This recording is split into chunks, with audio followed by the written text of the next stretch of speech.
Thank you for tuning in. I'm your host, Zain Raza. Before we begin this video, I would like to provide you with the fourth update to the progress of our crowdfunding campaign. To provide you some context first, in last year's campaign, we managed to raise 62,000 euros thanks to 2,200 donors. And in this year's campaign, due to a difficult economic environment and increased cost, we are aiming to raise 80,000 euros. If we do not achieve this target, we will be left with no choice other than to drastically scale back our capacities, or in the worst case, even shut down our YouTube channel. So let's get to the update. As of 2nd January 2026, we've managed to raise 46,000 euros thanks to 1,200 donors. Compared to last year at this stage, we managed to raise 42,000 euros. There are only 10 days left, and with the amount raised so far, we can continue operating until July or August of next year. However, if we reach our target, we'll be able to make it through until next year's crowdfunding campaign. I want to sincerely thank everyone who donated to our campaign so far. At the same time, however, it's important to put the number 1,200 donors into context, which is fewer than the least watched videos on our channel. Our channel was watched 240 times in December alone and has over 165,000 subscribers. If you've not donated so far and are watching our videos, please consider doing so now, even if it's just 1 to 5 euros, or by simply sharing the link to our crowdfunding campaign within your network. There are only 10 days left, and the actions of each and every one of you counts and will determine whether we can continue broadcasting in the coming months ahead. On the screen now, you will see a PayPal QR code appear. If you click on pause and scan it with your phone's camera, you will be able to donate immediately without any hassle. For more detailed information on our crowdfunding campaign, our past work, the challenges and costs that we faced this year, and how you can participate, please see the link in the description of this video. I thank you for your love, generosity, and support. Today, I'll be talking to Jeffrey Sachs. Jeffrey serves as the director for the Center of Sustainable Development at Columbia University, where he holds the institution's highest academic rank. He's also a world-renowned economist, best-selling author, innovative educator, and a global leader in sustainable development. Jeffrey, welcome back to the show. Thank you. Good to be with you. Let me turn to another war in Ukraine. The war continues without decisive shift on the battlefield, while European governments have maintained and in some cases reinforced their military and financial support for Kiev, framing this as essential for deterrence and Europe's long-term security. At the same time, US officials have publicly continued to stress the importance of diplomacy and a negotiated end to the war, even as military assistance proceeds in parallel. Recent tensions have been further heightened by Russia's claim that Ukraine attempted a drone attack on one of President Vladimir Putin's residence. Ukraine has denied the allegation, and according to Reuters reporting, US intelligence assessment indicated there was no evidence that Ukraine targeted Putin's residence, casting doubt on Moscow's claim. First, could you comment on Russia's recent claim that Ukraine attempted a drone attack on one of Putin's residences? And secondly, how do you make sense of this apparent contradiction? On the one hand, European members of NATO continue arming and supporting Ukraine, while on the other hand, the United States, NATO's leading power, increasingly speaks about the need to end the war through diplomacy. Well, first, any sentence that starts, the CIA denied, ...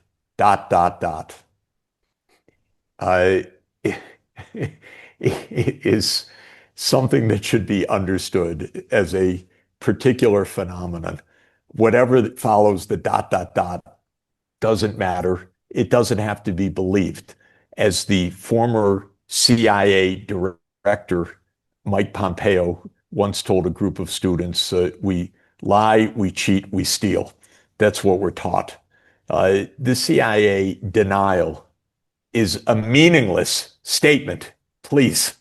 Now, interestingly, Russia called in the US senior diplomat in Moscow and handed over the evidence directly. I don't think that they would have done that casually. They handed over the evidence. They didn't make their own press conference. They handed over the evidence. If they handed over flawed evidence, maybe we would hear about it, but we didn't hear about that. My assumption is that given those circumstances, this happened, and because it's very much consistent with Ukrainian behavior, especially with Ukrainian behavior backed by MI6, I should add, because Ukraine has been carrying out many such operations. It's been assassinating many people in Russia through operations that are clearly supported by MI6. So I think that this is very plausible. Zelensky has talked openly about how desirable it would be to have Putin gone and so forth. So it's quite plausible. The fact that Russia said, here is the direct evidence of the encrypted instructions that we recovered from the debris is probably meaningful.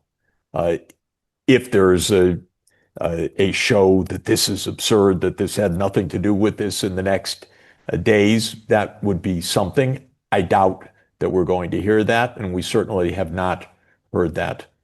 I would say on the battlefield, Russia is making step-by-step very serious advances, and if the war continues as it's continuing, my guess is that Ukraine will end up also without its Black Sea coast, that Odessa will also be taken because this seems to be the next step. Nobody wants peace. The Europeans want war. Well, then they'll get more war. But I don't think they'll get any of their aims by more war. If you trace what has happened in Ukraine since 2013, every single escalatory action by Europe and the US have failed to bring them any closer to any of the stated aims. It's interesting. Before February 22nd, 2014, that is before the violent coup that overthrew Yanukovych, Russia did not have 1 square centimeter of territorial demand on Ukraine, never raised a territorial demand. It asked for a 25-year lease for its Sevastopol naval base. That's all. Then came a coup actively promoted and supported by the United States, which Europe quickly lined up behind, contrary to a commitment that Europe had made the day before to both President Putin and President Yanukovych of a constitutional process in 2014, and Europe sided immediately with the coup and with the United States. Then came the Minsk agreements, which after Russia said, no, you're not going to push us out of Crimea, Russia did not make territorial demands on the Donbass, but it said, in light of this coup and the attacks on the Russian language and on the ethnic Russian population, that there should be autonomy. There was an agreement, the Minsk II agreement on autonomy for Donetsk and Lugansk, and it was voted unanimously by the UN Security Council, and it was to be guaranteed by Germany and by France. And of course, it wasn't guaranteed by either of them because the United States and Ukraine said, nah, we don't have to do that. We don't have to give autonomy. And it was blown off. And then years later, Chancellor Merkel said in a famous interview or infamous interview, well, it was for a period for Ukraine to gain its strength. It was a holding period, not a real treaty. It's a strange way to view a UN Security Council unanimous resolution and a treaty and a Normandy guarantee process of Germany and France. Blow it off. Doesn't matter be cynical about it. But up until the end of 2021, no territorial demands by Russia on Lugansk and Donetsk. Quite the contrary. Honor the Minsk II agreement. And when President Putin put a draft security agreement with NATO and with the United States on the table in December 2021, it wasn't calling for territory in Ukraine. It was calling for NATO to stop its enlargement. And the US and Europe indignantly said, we have an open door policy. NATO can go where it wants. Again, brazenly blowing off the national security concerns of Russia, which were absolutely legitimate not to have the US military on its border. Common sense, prudence, and something that should have been part of the Helsinki Final Act and OSCE doctrine of collective security. You don't make security by threatening the security of another country. But no, US and Europe, no way. And then even after the special military operation started, Russia's invasion on February 24th, 2022, the goal obviously was for Ukraine to renounce its NATO aspirations, because that's what Zelensky did after about a week of the invasion. And then the Istanbul process produced a communique and a draft agreement based on neutrality and not based on annexation of these territories by Russia. But the US and UK said, no, why should we accept this? We're going to defeat Russia. And Europe, oh, yes, we're going to defeat the nuclear superpower, no problem. Then, in the fall of 2022, Russia annexes these territories. Europe keeps losing every step. Okay, Europe wants more war. Ukraine will continue to get eaten up step by step, as well as, we should mention it, how many hundreds of thousands, or perhaps by some counts, 2 million dead and seriously wounded Ukrainians by now. Who knows the real number? Everything is lies and everything is obscure, but it's a lot of deaths and suffering. But for Europe, that's fine. Ukraine's fighting our war for us. So if you ask my opinion, thank you for doing so, this is not diplomacy. Diplomacy would be sitting down rationally and figuring out how to stop this in a way that is superior for all parties to the current trajectory. But that's not what is happening. What is happening is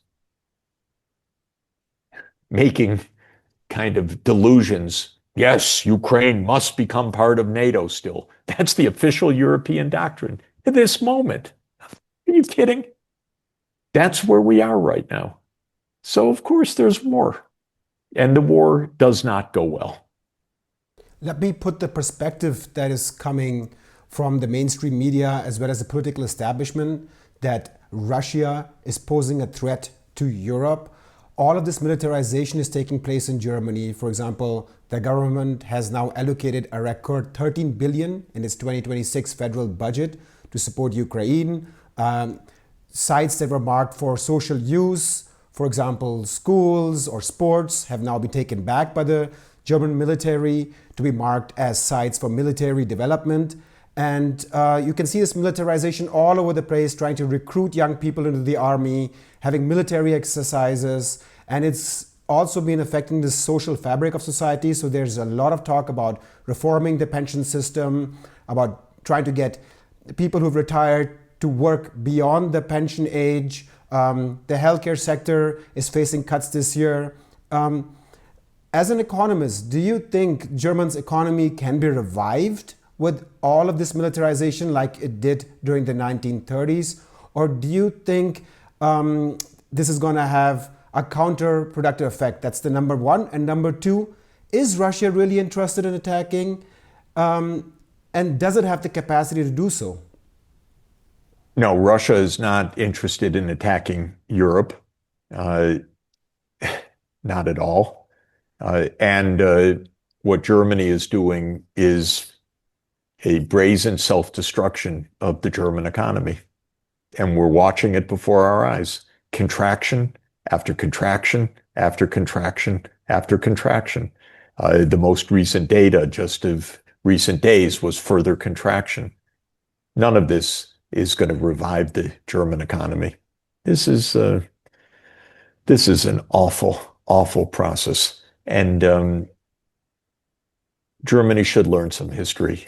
That's why I wrote an open letter to Chancellor Merz that I published in the Berliner Zeitung a few days ago. And I said, learn some history. It was Germany that promised President Gorbachev and President Yeltsin that NATO would not move eastward to take advantage of the end of the Warsaw Pact. And that was a very serious commitment. It was also expressed directly by Chancellor Helmut Kohl to President Gorbachev. I think the date was February 10, 1990. I may be off by a day or two, but this was a commitment made in the context of German reunification.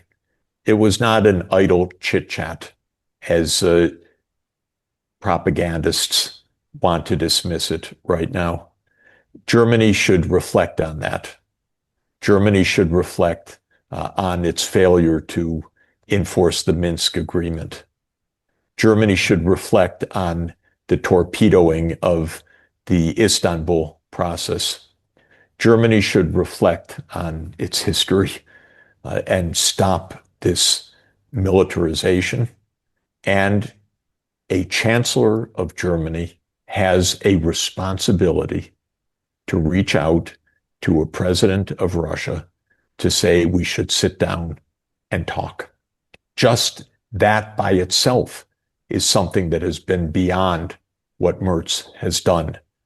I find it astounding that a German chancellor, one of the most important jobs in the world, comes in and doesn't breathe a word of diplomacy or negotiation, but from the first moment is all about war, about the coming war, about the need for militarization, rather than taking the responsibility to sit down with the Russian president to discuss these issues.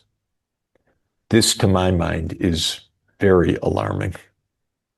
Jeffrey Sachs, world-renowned economist and best-selling author, thank you for this interview in such short notice on this breaking development. It's always a pleasure talking to you. Great to be with you. Appreciate it. Thanks a lot. And thank you for tuning in today. If you like the journalism that we undertook in this video and would like to follow us going forward, then make sure to click on the subscribe button below. And don't forget to participate in our crowdfunding campaign. Only 10 days are left, and if we don't achieve our target, we will be left with no choice but to scale back on our capacities or completely shut down our YouTube channel. Our independent media outlet does not take any money from corporations or governments. Hence, we only depend on you, our viewers, to continue with our work that you just won't hear in the corporate media. I thank you for your support and generosity. I'm your host, Zain Raza. See you next time.